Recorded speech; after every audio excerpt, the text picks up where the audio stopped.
তোমাদের ষষ্ঠ শ্রেণীর যে গণিত পরীক্ষাটি রয়েছে সেই গণিত পরীক্ষার খ বিভাগের ঘ নাম্বার, ও নাম্বার এবং চ নাম্বার প্রশ্নের উত্তর করতে চলেছি। এছাড়াও ক বিভাগ, খ বিভাগ এবং গ বিভাগের যে সৃজনশীল প্রশ্নগুলো রয়েছে এই সকল প্রশ্নের সঠিক উত্তর অলরেডি আমরা আমাদের এই চ্যানেলে আপলোড করে দিয়েছি। যারা এখন পর্যন্ত বাকি প্রশ্নের উত্তরগুলো পাওনি তারা চলে যাও সোজা আমাদের এই ভিডিও ডেসক্রিপশন লিঙ্কে, সেখান থেকে একটি প্লেলিস্ট পাবা এবং সেখানে তোমাদের সকল প্রশ্নপত্রের সঠিক উত্তর অলরেডি আপলোড করা হয়েছে। তো খ বিভাগের আজকে আমরা করব ঘ, ম এবং চ নম্বর প্রশ্নটা যদি খেয়াল করি আমরা প্রথমে ঘ নম্বর প্রশ্নে বলা হয়েছে স্কুলের বার্ষিক ক্রীড়া প্রতিযোগিতায় দীর্ঘলাফে হাসান ও কিরণের অতিক্রম দূরত্ব যথাক্রমে 4.5 মিটার এবং 449 সেন্টিমিটার। দুজনের মধ্যে কে জয়ী হবে? নম্বর প্রশ্ন হলো একটি খাতার মূল্য x টাকা এবং একটি কলমের মূল্য y টাকা হলে 4টি খাতা ও 6টি কলমের মোট মূল্যকে বীজগণিতিক রাশির মাধ্যমে প্রকাশ করো। 6 নম্বর প্রশ্ন হলো পিতা ও পুত্রের বয়সের অনুপাত 4.1। পিতার বয়স 40 বছর হলে পুত্রের বয়স কত হবে? তো আজকের এই ক্লাসে আমরা এই তিনটি প্রশ্নের সঠিক উত্তর করতে চলেছি। তো চলো বেশি কথা না বলে এই প্রশ্নের উত্তরটি দেখে নেওয়া যাক। লিখব হাসানের অতিক্রম দূরত্ব যেটা দেওয়া ছিল 4.5 মিটার। দেখো আমাদের একটা আছে সেন্টিমিটারে, একটা রয়েছে মিটারে। তো যে কোনো একটা ওয়েতে তুমি করতে পারো। আমরা এই মিটারকে সেন্টিমিটার প্রকাশ করছে, তোমরা চাইলে এই সেন্টিমিটারকে মিটারেও প্রকাশ করলে। মেন কথা দুইটা একক যেন একরকম হয় তাহলে তোমরা বুঝতে পারবো যে কোনটা কম আর কোনটা বেশি। তো এই জন্য আমরা প্রথমে লিখেছি হাসানের অতিক্রম দূরত্ব 4.5 মিটার। নর্মালভাবে আমরা জানি যে 1 মিটার সমান হলো 100 সেন্টিমিটার, তাই 4.5 ছিল 4.5 এবং মিটারের পরিবর্তে আমরা লিখেছি 100 সেন্টিমিটার, কেননা 1 মিটার সমান 100 সেন্টিমিটার, সেক্ষেত্রে 1 মিটার সমান হবে 100 সেন্টিমিটার এবং 4.5 যদি আমরা 100 দ্বারা গুণ করি তাহলে হয় 450 সেন্টিমিটার। আর এটা তো প্রশ্নে দেওয়া ছিল যে কিরণের অতিক্রম দূরত্ব 400, এখানে দেখো একটু মিস্টেক আছে, এটা হবে 449, ঠিক আছে, এটা হবে 449। এবার বলা হয়েছে এই দুজনের মধ্যে কে জয়ী হবে।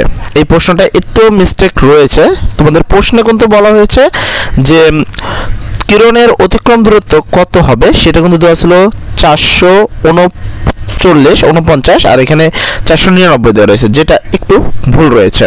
তো এখানে আসলে আমরা লিখব কিরণের অতিক্রম দূরত্ব 449 সেন্টিমিটার।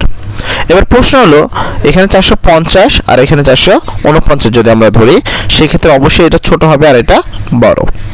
এখানে যেহেতু এরা বলেছে 499 তাই এরা সে অনুসারে লিখে দিছে যে 499 সেন্টিমিটার 450 থেকে বেশি হবে, সুতরাং দুজনের মধ্যে কিরণ জয়ী হবে। কিন্তু কথাটা হবে হলো এর মধ্যে হলো এইটা বেশি হবে আর এটা যেহেতু 449 হয়ে যাবে তখন এটা কম হয়ে যাবে, সে অনুসারে হাসান জয় হবে।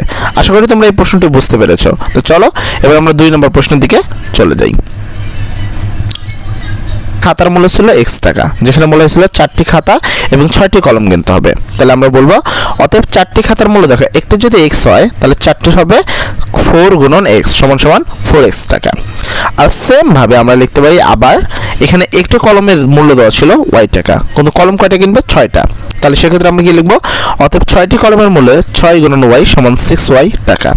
সুতরাং 4টি খাতা ও 6টি কলমের মূল্য কত হচ্ছে? 4টি খাতার মূল্য 4x, তাই এখানে 4x, দুইটা মূল্যকে আমরা কি করব যেহেতু এখানে মোট লিখেছি তার মানে যোগ করব, আর 6টি কলমের মূল্য হলো 6y, তাই যোগ 6y, তাহলে হলো উত্তর কি মোট মূল্য হলো 4x + 6y টাকা।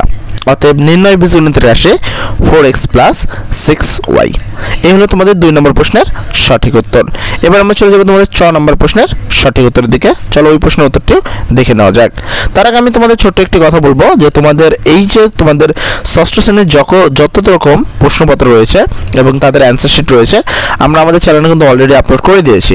যারা সেই ভিডিওগুলো চাচ্ছ, সেই প্রশ্নপত্রের সঠিক উত্তরগুলো চাচ্ছ, সৃজনশীল প্রশ্নের উত্তরগুলো চাচ্ছ, তারা চলে যাও এই ভিডিওর সোজা ডেসক্রিপশন লিঙ্কে, সেখানে একটি প্লেলিস্ট পাবা, সেখান থেকে চাইলে তুমি তোমার প্রয়োজনীয় সকল ভিডিও পেয়ে যাবা। তো চলো আমরা পরবর্তী 3 নম্বর প্রশ্নের দিকে চলে যাই। হলো বা 6 নম্বর প্রশ্ন ছিল আমাদেরকে যে পিতা ও পুত্রের বয়সের অনুপাত ছিল 4:1, যেখানে বলা হয়েছিল পিতার বয়স 40 বছর হলে পুত্রের বয়স কত হবে। তো সেক্ষেত্রে আমরা লিখতে পারি অতএব পুত্রের বয়স, দেখো এখানে পিতা কত, পিতা কিন্তু 4 আর এখানে পুত্র কত, পুত্র কিন্তু 1। যেহেতু আমরা এখানে পুত্র বয়স বের করবো, তাহলে পুত্রটা আমরা আগে লিখব। তো পুত্রটা কত, আমরা এখান থেকে বুঝলাম যে পিতা যেটা আছে সেটা হলো 4, পুত্র যেটা আছে সেটা হলো 1। তাহলে যেহেতু এখানে পুত্রটা আগে লিখছি, তাই আমরা এখানে উপরে 1 লিখব আর নিচে 4 লিখব। এটাকে উল্টা করে লেখা হয়েছে, গুণন পিতার বয়স।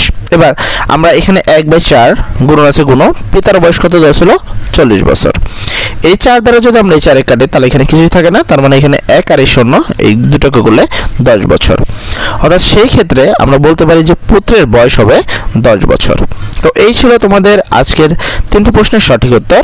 তো যদি আমাদের এই চ্যানেলে তুমি নতুন হয়ে থাকো এবং এখন পর্যন্ত ভিডিওতে বহাল থাকো, তাহলে অবশ্যই এই চ্যানেলটি সাবস্ক্রাইব করে রাখবা, কারণ তোমাদের যত প্রয়োজনীয় নোটিশ রয়েছে সকল কিছু কিন্তু আমরা এই চ্যানেলে আপলোড দিয়ে থাকি। পাশাপাশি তোমাদের প্রয়োজনীয় সকল কিছু সবার আগে আমরা তোমাদেরকে দিয়ে থাকি।